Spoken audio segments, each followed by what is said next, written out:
Let's set the record straight. You and me, we ain't nothing alike. Let's set the record straight. Those words you say, they hold no weight, they like. Let's set the record straight. You'll never break the man before your eyes.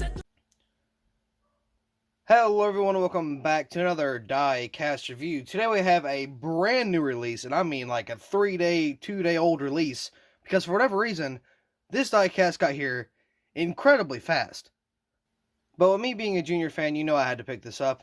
Even though it was damaged, it was a race version, you know, it wasn't really like a second place or a first place even. This is the Bristol race version from 2014, I believe. Let's see, I think it's 2014, right? Yep, 2014. So if you were to sit here and tell me that in 2022, technically, that we got a Chevy SS, not only a Chevy SS, but a 2014 Chevy SS, I would have said that you are crazy. Like, why? Why would we? Well, the Checkers of Records is here, and not only that, we got a 2017 one as well from Chase Elliott. I did not pick that one up. I wanted to, but I really didn't feel like it was worth it, because for the ARC, there's a lot of quality control that is missing, so we're going to have to kind of touch up on that in this diecast review. But this is the Elite, so you will not see that here. You will only see that on the ARC. So anyway, let's go ahead and take this bad boy out of the box and see what we got. I'm not going to lie, I've already looked at this bad boy. I have not taken it off the base, but I have taken it out of the box. Now, the reason I didn't do it with the diecast haul is because I don't really have a lot of diecast coming. So what's the point of doing a diecast haul of just one diecast, right? So that's kind of my thought process on it. So here is the car out of the box. Now, of course, you got the plastic protective case. The antennas are on there. I will not put those on just yet. And this comes with, I believe, 3 insertions. And the box is already ripped. That's great. I didn't do that either. So that seems to be another problem with these boxes. Oh, I hit my camera. My bad. As you see right here, you see this box is torn. I did not do that. I promise you, that was not me. I would have heard it, I would have seen it, and I would have felt horrible for it. So something tells me that this came before like that, and I do not really like how that is. So these new boxes have some defects on them when it comes to being durable. So I mean, you know, there's that. Anyway, the insertions are the Elite authenticity ticket, or not ticket, but card here. It doesn't mean anything because it has no driver name, no nothing. The return form, nothing crazy. And of course the Lionel Garage. So technically there's only 2 insertions if you get it from a certain place. But if you get it from a more proper place, you'll get, you know, everything. And not only that, I got a stand to go with this because I got it from, I think it's the Diecast Depot I got it from. And because, like, at the time, I ordered this before it was released on Plan B Sales, Circle B Diecast, K-State, you know, whatever, right? It was not on there yet. So we're going to take this bad boy off the box, talk a little bit about the storyline behind this race car, and not only that, talk about some of the quality I saw when looking through the ARC and the Elite. So here's the diecast out of the box and off the base. Now, this was hard to get off the base, I will say that, but so here's kind of the backstory of this specific car. Now, back in 2014, they went to Bristol, and some way down the race, like an hour and some odd minutes in, Hamlin was spun by Harvick. Now, we believe it was a misjudgment, because we've seen it many times before, so, and after, actually. So, misjudgment, put Hamlin into the wall. Hamlin hit the inside wall, came back up the track, and collected Junior from here all the way over, and just ripped. Well, I mean, it wasn't all the way over. It was like from here to here, and it like ripped the whole side off it. There's a big piece of metal hanging off of it.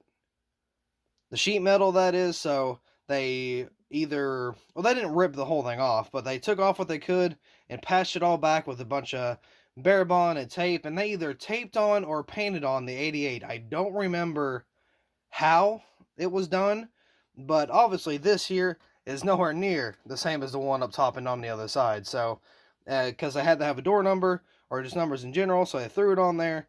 And, yeah, that's how that happened. So, let me get something pointy here. Let me see. I guess this will work. So, from right here, like, so where this black is here, so I'm here all the way up, not this, but all the way up, over, up to the hood line. all the way down and around and down here across the front bumper was gone. That's why this whole thing is decaled like the engine bay here. You got some hoses over here. So yeah, this like a whole thing here did not exist. It was gone. Now I am unsure of how accurate the actual like taping is, I guess. So I've seen people like Race Car Graveyard do it on Instagram, did a phenomenal job. Of course, he cut out all this piece here and he taped everything and painted it on, or he taped it on, you know, whatever. So I will show a picture of that if I can find it. Fantastic work, very nice. And I was going to do the same thing, actually. I was going to do the same thing, not to 124 for now, but I was going to do it to 164. I even purchased it, and then like 2-3 weeks later, I was like, hey, we're doing this, and I'm like, there's no way. There is no way I was actually going to do that, and then here, almost a month later, Lionel releases the Checkers of Records, stating that they're going to do the same thing. So I'm like, well, now we gotta just wait. So wait, see if it comes out, wait, see if it's ordered, which is, I mean, it's a Dell Jr. diecast, so it's going to be made. But yeah, fantastic diecast. Let's go ahead and get on to some of the detail. We're going to do a quick 360 real quick, not a lot. You can see a little bit here. Now, it was kind of interesting how the wheel or the wall was damaged, because like, well, not the wall, but the car, because he slammed into the wall. Nowadays, if you slam into the wall, your day's done, basically. And there's like, you know, a whole bunch of markings up at the top, and there's hardly anything. There's a little bit of the fender being dented in, a little bit over here, and a little bit up here. But that's pretty much it. I mean, that was pretty crazy, because he hit that wall pretty hard. But anyway, first things first, we're going to take a look at underneath the hood at the engine detail, because 9 times out of 10, I forget to do it. So we're going to not forget today and actually remember. So let's press this up here, and let's see. Hood opens nowhere near as much as they used to. And of course, this is more of the new style of hood openings where it's not nowhere near as much. We got the National Guard, a Diet Mountain Dew, and of course the Chevy logo there. So also another thing, this is my favorite, and I mean my absolute favorite paint scheme for Junior overall. So to get this, not only as a Checkers of Records, but to have a completely damaged side and a clean side, for the most part anyway, is fantastic. I love that. So yeah, there's the hood detail. Well, not the hood detail, but there's the underneath. On the hood here, you got the Diet Mountain Dew. Let's see if we can get some better lighting in here. It's a little damp, a little dark. Is that possible? Can I do that? No? Okay, cool, whatever. Let's see. Got Diet Mountain Dew right there. Of course, we already did the underneath. Got the Earnhardt Jr. banner right there. Got a little bit of a customization banner too. You can see where it kind of drops down a little bit. Both Chevy sides on the side, you can see the little tear-offs here. Right here on the roof, you got the holes for the antennas. Got the little 88s here. And of course, you got the roof flaps that do deploy. Now, that is important. Now, 9 times out of 10, I always say roof flaps do deploy when I'm reviewing the diecast. But in this case, this is important. This is an actual good feature, because on the Elite, these open. On the ARC, they do not. Now, I'll show a picture if I can find one, which I should be able to. But if you look closely, you can tell that it's just a mold. There is no roof flaps. It's just molded in, which is pretty ridiculous. And, of course, the trunk doesn't open because, you know, that's modern technology. But here's the thing. Now, I will say this. It's kind of weird because they used a mold, right? They didn't get an old SS car and then decal it there and then produced how it was produced back in the day like they should have. I don't know if you heard that, but that is the second time I've heard something move in here. And I don't know where it came from.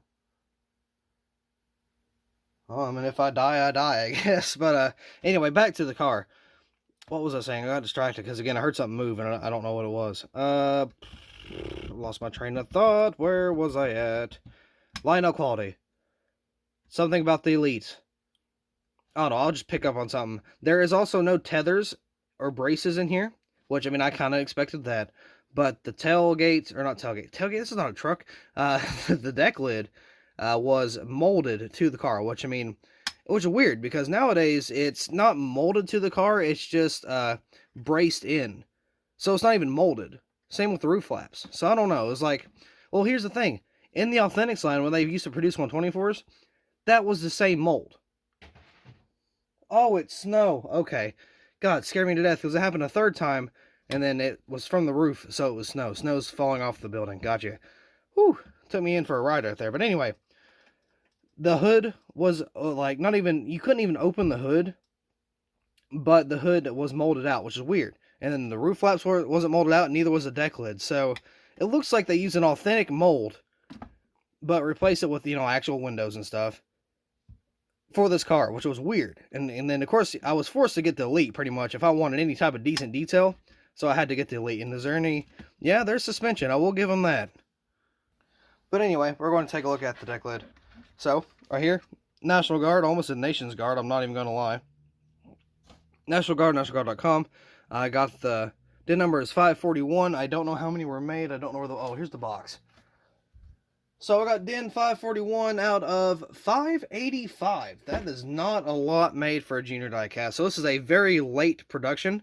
So you got the deck lid in here, of course. You got the back end here. The only die it with dew in it. Got the Valvoline logo there. Got some tail lights here. Got the fake exhaust that we haven't seen on a Cup car since 2017, maybe? I don't remember. SS there. Got the 88. Again, the taillights once again got the big spoiler. We got they put the right one on there. Was it the right? Is it the small spoiler or the big spoiler they had for the Bristol? I don't remember. Either way, they got the old spoiler back. National Guard right there. Of course, you got some damage on there from hitting the wall. Diet Mountain Dew Valvoline got 3 winter stickers from Daytona and both Poconos at the time. And then, of course, I got some Race Up user tires here. Kelly Blue Book, let's see, BeTheMatch.org, whole bunch of scrapes and stuff down the side, or down right here on the wheel well. Got the 88, got the mountains, you got this green little stripe here, which I loved this. This is my favorite paint scheme ever, as I stated earlier. No window, because this is a short track. So that's always good. The contingencies, look at that. NASCAR Race Car, NASCAR Sprint Cup Series, Coors Light Pole Award, Autometer, Jegs, Edelbrock, Duralast, Flowmaster, Freescale, Mechanics Wear, Holly E5 3M, and I got this little thing right here, whatever that is. But anyway, I got some more race use tires over here. Now, I have noticed these tires are hard to move, and not only that, they're hard to turn. Like, they're really, like, if you want to push them this way, it's hard, they go back, it's hard to turn. If you push them this way, they're just fine. So I don't really know what's going on there. So right here, got the front end. Of course, you got some all race used stuff here. There's not a lot on the front, actually, compared to everywhere else. But this is a good side. We've been sitting in that freaking snow, dude. I swear to God. We've been staring at this side for quite a while. So now I think it's time to talk about it. We've already talked about how this came about. Now, the one thing I'm unsure of is this little piece right here on the wheel. I don't know what that is. I don't know where that came from. But yeah, the whole thing was just absolutely destroyed. The team put it back together. They even decaled the window, which is pretty nice. And all that good stuff. So that's pretty much it. I don't think there's any underneath. No, nothing's really. Got the DIN number there, but nothing's crazy underneath. So yeah, pretty interesting diecast. Once again, I had to get the Elite if you want any type of detail for body-wise. So that is unfortunate. I paid like $95 for this thing because I got it off eBay. So I had eBay tax, which is like $5. So overall, I believe this diecast deserves a rating. So the detail, the decals, everything 9 out of 10 because the wheels have a small problem and it's not molded, and they could have molded that. They could have, because they've done it before with the quarter panel. So I believe if they really wanted to, they could cut all this out. I mean, they really could. How the damage looks, fantastic. It was a awesome race. It was a great diecast to come with it. So here's what I'm going to rate. I'm going to rate both ARC and Elite. So Elite is 9 out of 10 because, everything opens, all that good stuff, right?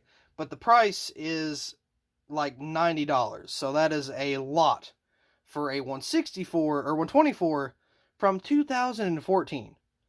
Just saying. So with the ARC, it's like the same amount as the normal, like the 2021s and 2022s are, but the roof flaps don't open, and the tailgate doesn't open, or tailgate, I keep saying tailgate, and the trunk doesn't open, the deck lid.